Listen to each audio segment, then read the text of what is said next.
এর আগের ভিডিওতে আমি নাউন এবং নাম্বার সম্পর্কে একটা ধারণা দিয়েছিলাম।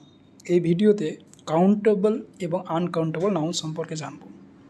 আপনি এখন যেখানে আছেন দেখেন, তাকিয়ে দেখেন অনেক কিছুই আছে রুমের মধ্যে, ঠিক আছে, চেয়ার, টেবিল, বুক, ঠিক আছে, পেন এটসেট্রা, এবং বোতলে জলও আছে, ঠিক আছে, অনেকে সুগারও আছে, চিনি আছে, চাল আছে, অনেক কিছুই আছে। তো এগুলো সবই নাউন। তো এর মধ্যে ম্যাক্সিমাম দেখেন কাউন্টেবল এবং কিছু কিছু আছে যেগুলো আনকাউন্টেবল নাউন। তো যেগুলো আপনি কাউন্ট করতে পারছেন 1 2 3 করে, সেগুলো হচ্ছে কাউন্টেবল নাউন। এবং যেগুলো আপনি কাউন্ট করতে পারবেন না, যেমন ওয়াটার আপনি কাউন্ট করতে পারবেন না, তাহলে ওয়াটারটা uncountable noun. Rice uncountable noun, sugar uncountable noun. তো এটাই। এবার কিছু কিছু জিনিস আছে, নাউন আছে, যেগুলো দেখে মনে হবে এগুলো তো আমি কাউন্ট করতে পারবো, এগুলো কিন্তু এগুলো আনকাউন্টেবল নাউন, ঠিক আছে। এগুলো আমাদেরকে মনে রাখতে হবে, ওইগুলোই কোশ্চেনে থাকে। যেমন মানি শব্দটা আনকাউন্টেবল নাউন, ঠিক আছে, হেয়ার শব্দটা আনকাউন্টেবল নাউন, ঠিক আছে, এগুলো আমাদের মনে রাখতে হবে। তো এখানে কী বলছে দেখেন, nouns which can be counted are call countable noun. যেমন student, table, chair, girls, boys etcetera. Nouns which can not be counted are call uncountable noun. যেগুলো আমরা কাউন্ট করতে পারবো না, যেমন ink, water, sunshine, smoke, hair, money etcetera uncountable noun. Only countable noun can take a or an in their singular form and can be made plural. তাহলে countable noun তো এ আর নেবে, কেন এটা প্লুরাল হয় ওই জন্য তো এ আর নিচ্ছে, ঠিক আছে। আমি বলছি এ বয় থেকে বয়েজ বলছি, ঠিক আছে, তাহলে এ আর নেবে কাউন্টেবল নাউন। কিন্তু আনকাউন্টেবল নাউন এ আর নেবে না। Can not be made plural, তাহলে ওয়াটারের কখনো প্লুরাল হবে না, তাহলে আনকাউন্টেবল নাউন প্লুরাল হবে না। এবং এটা খুব ইম্পর্টেন্স পয়েন্ট, এটা মনে রাখতে হবে, always take a singular verb. Uncountable noun সবসময় সিঙ্গুলার ভার্বে ইউজ হবে, এটা মনে রাখতে হবে। তারপরে দেখেন, এই পুরো চ্যাপ্টারটাকে বোঝানোর জন্য একটা উদাহরণ দিচ্ছি আমি, এটা মনে রাখলেই পুরো ক্লিয়ার হয়ে যাবে বিষয়টা। আপনি পড়তে বসেছেন, ঠিক আছে, আজকে অনেকগুলো বই আছে, সব রিভাইজ দেবেন এবং বোতলে 1 বোতল জল নিয়ে পড়তে বসেছেন, জল খাবেন এবং বইগুলো রিভাইজ দেবেন। তো আপনি কিভাবে প্রকাশ করবেন এটা, যে আপনার বোতলে অনেকটা জল আছে এবং টেবিলে অনেক বই আছে যেগুলো আপনি রিভাইজ দেবেন।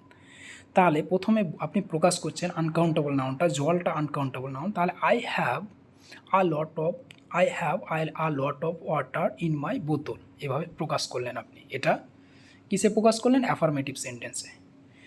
আপনি অনেক বই আছে, বইটাকে অ্যাফার্মেটিভ সেন্টেন্সে কীভাবে প্রকাশ করবেন? I have a lot of books on my table, ঠিক আছে, এটাকে প্রকাশ করুন।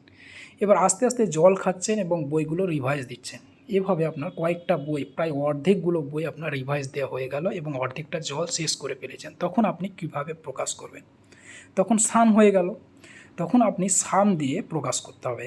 I have some water in my বোতল। সেম সেন্টেন্সকে আপনি যখন, ঠিক আছে, বইয়ের ক্ষেত্রে আপনি কিভাবে প্রকাশ করবেন? I have some books on my table, same sentence. এবার আস্তে আস্তে জল প্রায় শেষের দিকে, প্রায় অল্প হয়ে গেছে, একদম অল্প হয়ে গেছে, তখন আপনি কি করে, আর বইগুলো রিভাইজ দিতে দিতে একদম প্রায় শেষের দিকে, আর 2-1টা বই পড়ে আছে, তখন আপনি কিভাবে প্রকাশ করবেন সেম সেন্টেন্সকে? তখন আপনাকে আনকাউন্টেবলের ক্ষেত্রে আ লিটিল লাগাতে হবে এবং কাউন্টেবলের ক্ষেত্রে আ ফিউ লাগাতে হবে। I have a little water in my বোতল। বইয়ের ক্ষেত্রে I have a few books on my table, ঠিক আছে, একটা প্যাটার্ন পুরো ফলো করলাম। এবার হার্ডলি এনিথিং, যখন কিছুই থাকবে না, আপনার প্রায় জল শেষ, ঠিক আছে, প্রায় বুক প্রত্যেকটা পড়া শেষ, তখন আপনি কি বলবেন, বসাবেন I have little water in my বোতল, I have few books on my table, ঠিক আছে। হার্ডলি এনিথিংস মানে কিছুই নাই আর পড়ার মতো, প্রায় সব শেষ করে ফেলেছেন, তখন লাস্ট সিটটা বলবেন। এখানে দেখেন, পরপর বুঝতে পারবেন। এবার সেম সেন্টেন্সগুলো আমি যখন নেগেটিভ বা ইন্টারগেটিভে প্রকাশ করব, তখন কিভাবে আসবো? আবার প্রথম থেকে চলে যান নেগেটিভ ইন্টারগেটিভে প্রকাশ করার জন্য। ওয়াটারের ক্ষেত্রে আমি নেগেটিভ প্রথমে যেটা বলেছিলাম, আমার কাছে অনেক জল নেই, তখন আমি কিভাবে প্রকাশ করব? I have not much water in my বোতল।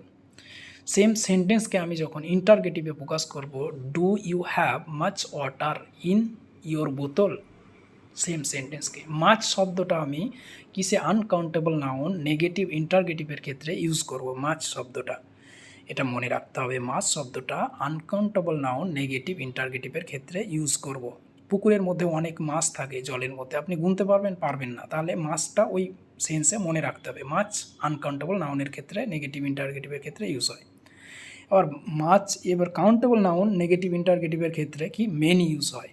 তো আপনি বই আছে, আমার কাছে অনেকগুলো বই নাই, ঠিক আছে, I have not many books on my table, ঠিক আছে, এটাকে do you have many books on your table, same, ঠিক আছে, মেনিটা দেখেন এখানে মেনি।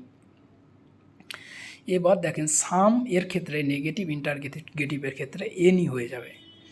ডু সাম এর ক্ষেত্রে negative, I have not any books on my table.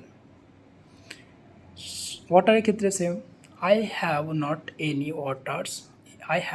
Any water in my বোতল, এনি হয়ে যাবে। Do you have any waters in your বোতল। Do you have any books on your table, same, any. আর আফ আর লিটিলের ক্ষেত্রে a little আর ফিউয়ের ক্ষেত্রে just আটা উঠিয়ে দিলেই সেটা নেগেটিভ হয়ে যাবে, এইটুকু। এখানে কোশ্চেনগুলো একটু প্র্যাকটিস করবেন, তাহলে বুঝতে পারা যাবে, লেখা আছে কোশ্চেন।